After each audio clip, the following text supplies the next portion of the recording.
जय हिंद साथियों, आज की हमारी क्लास संभल जामा मस्जिद विवाद।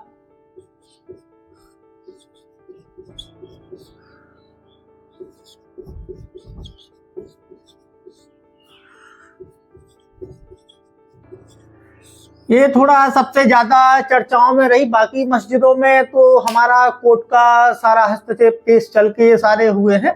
बाकी इसमें हिंसा हो गई और हिंसा में 4-5 भारतीय युवाओं की जो इस्लाम धर्म से थे उनकी मौत हो गई है, इसलिए ज्यादा चर्चाओं में है। अब हम लोगों को याद क्यों रखना है। और मैं एक महत्वपूर्ण जानकारी दे दूं आपको कि मैंने थोड़ी जब मैं जबलपुर जाके जो मैं तैयारी आप लोगों को प्रैक्टिस देने जा रहा था उसमें थोड़ा सा मैंने चेंज किया है, क्योंकि जीके और साइकोलॉजी में कमजोर व्यक्तियों को मैंने जैसे ही कल काफी मुद्दे देखे जो हमारे जीके के और साइकोलॉजी के, तो वो इतना मुझे लगा कि 2 दिन में केवल प्रैक्टिस ही प्रैक्टिस की जाएगी, आप लोगों को मुद्दा सिखाने का या बताने का समय कम मिलेगा। और सबसे ज्यादा है कि आपको वो मुद्दे आने चाहिए, जब तो आप प्रैक्टिस में सही बात कर पाएंगे या बोल पाएंगे। तो उसका मैंने समय थोड़ा 2 दिन से बढ़ाकर 4 कर दिया है। हालांकि जो वो मैं 5 स्टूडेंट ले रहा था उसमें से अब मैंने संख्या सीमित कर दी है, 3 स्टूडेंट लूंगा मैं वहां पे, क्योंकि हमारा उद्देश्य है कि हमारी और जो मैं मेहनत करूं 2 से 4 दिन और आप मेरे साथ मेहनत करें तो उस मेहनत का परिणाम निकलना चाहिए। मुझे वहां पे भीड़ नहीं जोड़नी है, मुझे केवल ये करना है कि मैं आपका सिलेक्शन करवा सकूं। बाकी पैसे का आप लोगों को लगता हो तो पैसे की कोई बात नहीं है। आप लोग में जो बोला था कि आप ऐसे कर देंगे ऐसे आपको भेजना है। ऐसा भी है कि जिस हमारे साथी को अभी ऐसा लगता हो कि ऑनलाइन में धोखाधड़ी का सबसे ज्यादा मामला चलता है, तो वो धोखाधड़ी के मामले के अनुसार अब मैं कहाँ से हूँ नहीं है। हाँ, हालांकि काफी विद्यार्थियों ने विश्वास करके पेमेंट कर दिया है और बोल दिया है कि सर मैं इतनी तारीख को आऊंगा। तो 4-5 ऐसे थे जितने लोगों ने कर दिया है, विश्वास किया है। बाकी जिनको लगता है अभी, और फिर भी काफी 1000 जो एडवांस मैंने रखा था फीस, तो वो भी काफी होती है। और ऑनलाइन इतना धोखाधड़ी के शिकार होते हैं लोग बाग कि विश्वास कम करते हैं। तो ऐसा भी एक मैं रख रहा हूं कि आप लोग 1000 पहले पे ना करना चाहें तो वहीं आके पे आप कर सकते हैं पूरा। यदि अब मेरी जो योजना से आप सहमत हो तो जरूर देख लेना। आ जाते हैं हम लोग अपने वापस मुद्दे पर। ये विवाद अभी हाल ही में एक लोकल कोर्ट ने जो वहां जिला अदालत में एक निर्णय दिया 19 नवंबर 2024 का, ESI को सर्वे का। ये आपको इसका फुल फॉर्म जरूर जान लेना है। और ये संस्कृति मंत्रालय के मंत्री कौन है इसको आपको ध्यान रखना है। आर्कियोलॉजी सर्वे ऑफ इंडिया, इसका आप लोगों को, और 1904 में इस विभाग का गठन हुआ था। और संस्कृति मंत्रालय के हमारे जो वर्तमान में मंत्री हैं, केंद्रीय मंत्री हैं, वो हैं गजेंद्र सिंह शेखावत। ये आप लोगों को 3 चीजें इससे जाननी है। अब आते हैं हम लोग मुद्दे पे।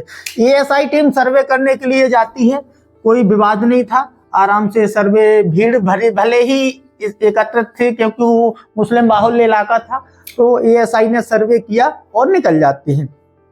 लेकिन उसी दिन ESI की टीम और साथ में कुछ हिंदू धर्म के लोग नारा, मतलब धार्मिक नारा का जयघोष करते हुए आते हैं। इसलिए अब दोबारा शाम को टाइम अंदर जामा मस्जिद में प्रवेश करती है ESI की टीम। लेकिन वो काफी सिविल ड्रेस में रहते हैं और जैसे ही रास्ते में कुछ मुस्लिम समुदाय के लोगों ने नारे का जयघोष करते हुए देखा है, तो उन लोगों को लगा कि ये धार्मिक किसी विशेष धर्म के लोग मस्जिद में अंदर जा रहे हो, उसको नुकसान पहुंचाएंगे। अब कहानी क्या जुड़ती है, ESI की टीम अंदर होती है, ये बात गलत है, उसमें कोई धार्मिक व्यक्ति नहीं था जो भी टीम गई थी। अब यहाँ पे एक अफवाह फैलती है, किसी ने अफवाह, क्योंकि जो नारे लगते हुए रास्ते से निकले तब तो ये तो साबित हो गया था कि हिंदू धर्म के लोग हैं। बाकी वहां अंदर प्रवेश करने के लिए नहीं मिला, वहां पे केवल सरकारी कर्मचारी जाते हैं। लेकिन अफवाह कैसी फैली, अफवाह फैली कि कुछ गुप्त रूप से या अपनी पहचान छुपाकर हिंदू कट्टरवादी कोई लोग अंदर पहुंच गए हैं। अब वहां पे कुछ खट की जैसा भी जो देख रहा हो, वहां पे केवल सर्वे के लिए टीम गई थी, वहां कोई उनको तोड़फोड़ या खुदाई नहीं करनी थी। अफवाह कैसे, अशिक्षित में अशिक्षा का प्रभाव बताऊंगा कि लोग सोचते नहीं हो, सीधे हिंसा को सपोर्ट कर देते हैं। क्या होता है, एक पश्चिमी छोर पर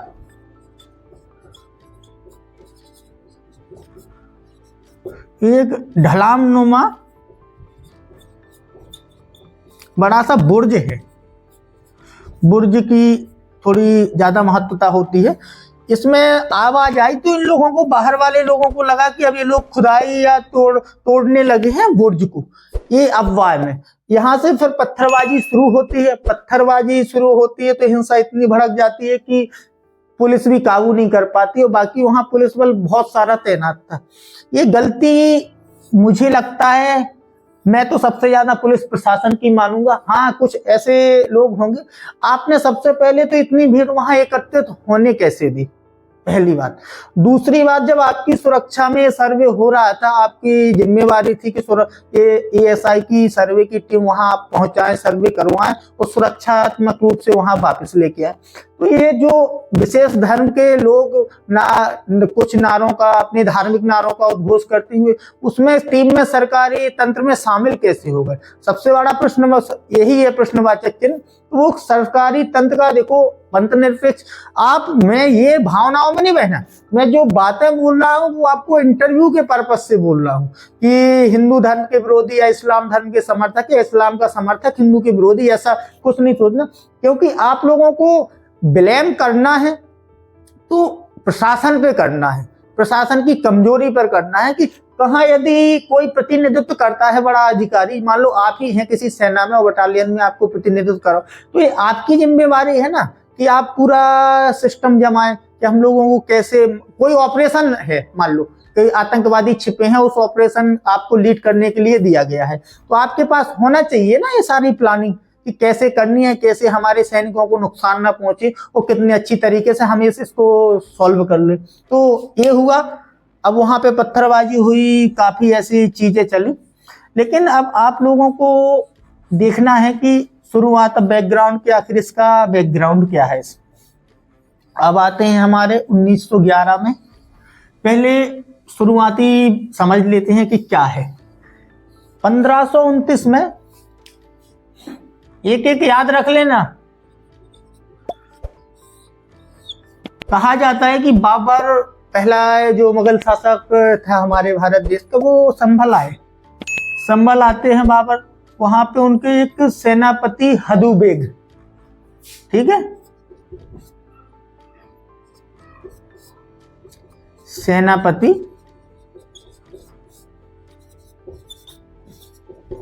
आप लोगों को जितनों ने भारत में शासन किया है वो भारत के ही बासिंदे हो गए हैं, या भारत में ही उनका परिवार ये सारा उन अपनी जान की कुर्बानी दी है, उनको आपको बड़े सम्मान तरीके से बोल रहा है। राजनीतिक कोई भी दृष्टिकोण हो सकता है, उसमें आपको पढ़ना नहीं है।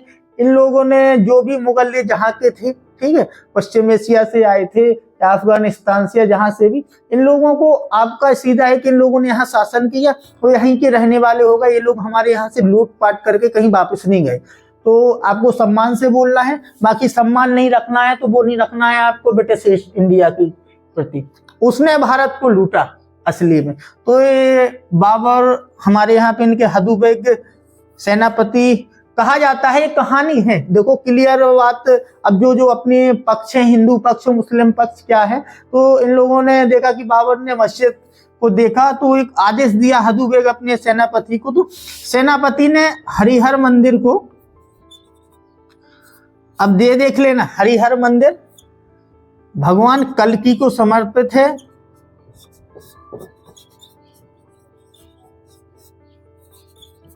तो समर्पित है, ठीक है।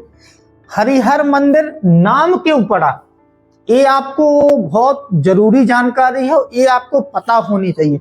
यदि ये जरूर पूछ लेंगे वो कि हरिहर मंदिर नाम क्यों पड़ा, तो ये आपको बहुत अच्छी तरह से बताना है। अब हम लोग हदू बेग के पास पहुंच गए हैं।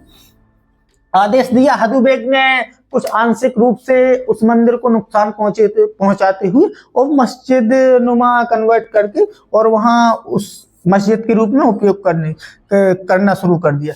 हरिहर मंदिर नाम क्यों पड़ा, एक विष्णु भगवान और शिव जी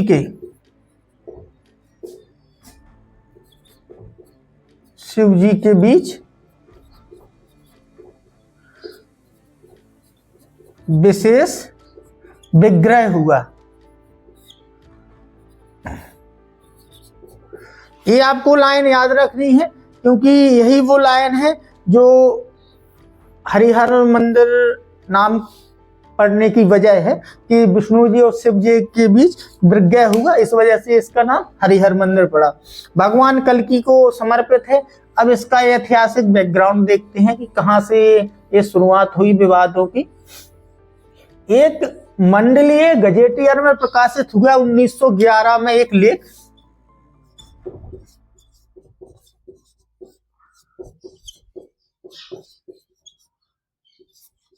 ये आप लोगों को याद न रहे, इसको याद नहीं करना है, बाकी याद रखना है कि विवाद कैसे हुआ।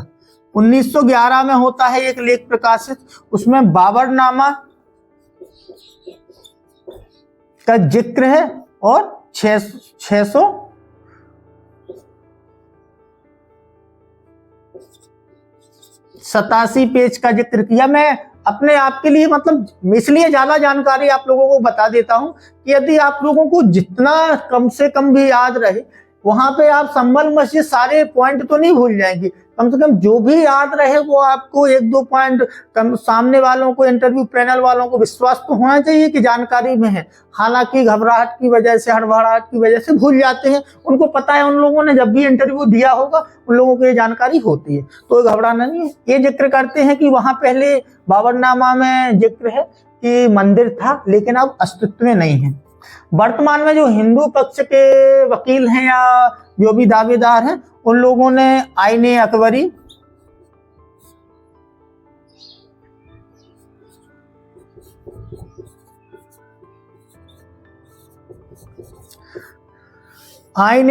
अबू फजल द्वारा, जब अकबर के जो नवरत्नों में से एक थे, उन्होंने इसको लिखा है। तो इसमें ये बाबरनामा आत्मकथा है और ये भी अकबर की जीवनी है, ये बाबर की है। तो इसमें लिखा है कि वहां पे जो रेफरेंस दिया कि वहां पे एक मंदिर था और लेकिन उस मंदिर को मस्जिद में बदला गया है, ये गजेटियर का है। लेकिन एक गजेटियर, मुरादाबाद गजेटियर में प्रकाशित एक लेख में कहा गया कि जो जामा मस्जिद है संभल की, वो बाबर के शासनकाल से भी पहले की प्रतीत होती है, क्योंकि जो बुर्ज है वो जौनपुर इमारतों से ज्यादा मेल खाता है और जौनपुर इमारतें हैं वो मुगल शासन के पहले की हैं। ये दोनों चीजें हो गई, ये आपको याद रखना है।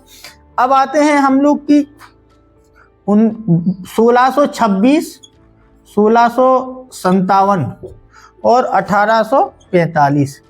इसमें हमारे रुस्तम दक्कनी, अब ये रुस्तम दक्कनी मरम्मत करवाई थी मस्जिद की। यहाँ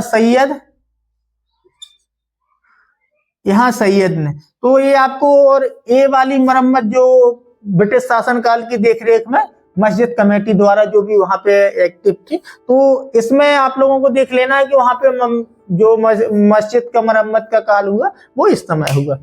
अब आते हैं हम लोग और बैकग्राउंड पे।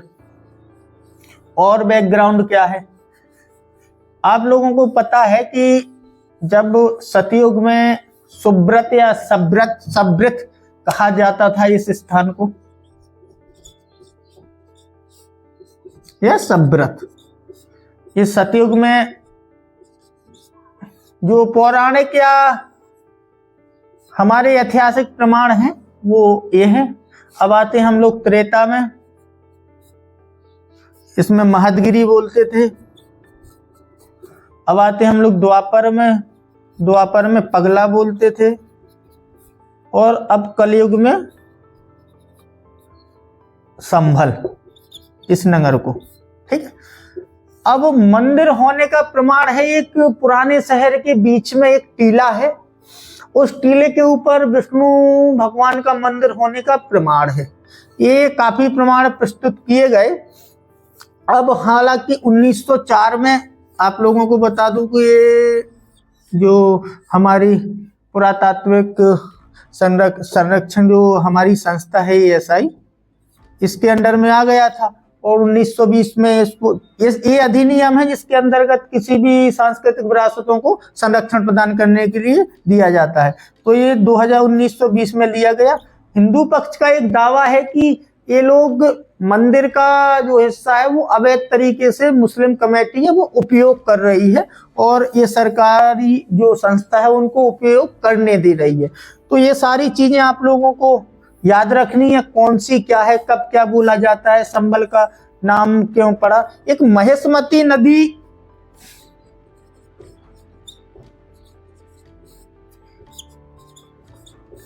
ये पौराणिक कथाओं में या पौराणिक ग्रंथों में जिक्र है कि ये जो पुराना शहर था संभल, ये महेशमती नदी के किनारे रुहेलखंड के केंद्र में स्थित था।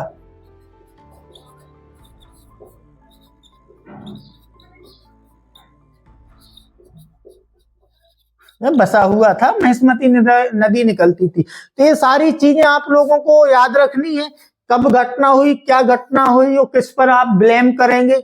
आपको ना मस्जिद इस तरफ ब्लेम करना ना उस तरफ। ये प्रशासन की गारंटी थी वहां की सुरक्षा शांति व्यवस्था बनाए रखने की। यदि कुछ चूक हुई हो, इतनी बड़ी हिंसा होती है, अब आगे की राय हम लोग क्या करेंगे। पहली बात, सबसे पहले तो अब सुप्रीम कोर्ट हाई कोर्ट ने रोक लगा दी है कि कोई भी जिला अदालत या निचली अदालत ऐसे मामले मंदिर मस्जिद वाले ऐसे कोई निर्णय नहीं देगी, ना कोई सुनवाई करेंगी। यदि किसी को समस्या है तो वो हाई कोर्ट या सुप्रीम कोर्ट आ सकता है सीधे।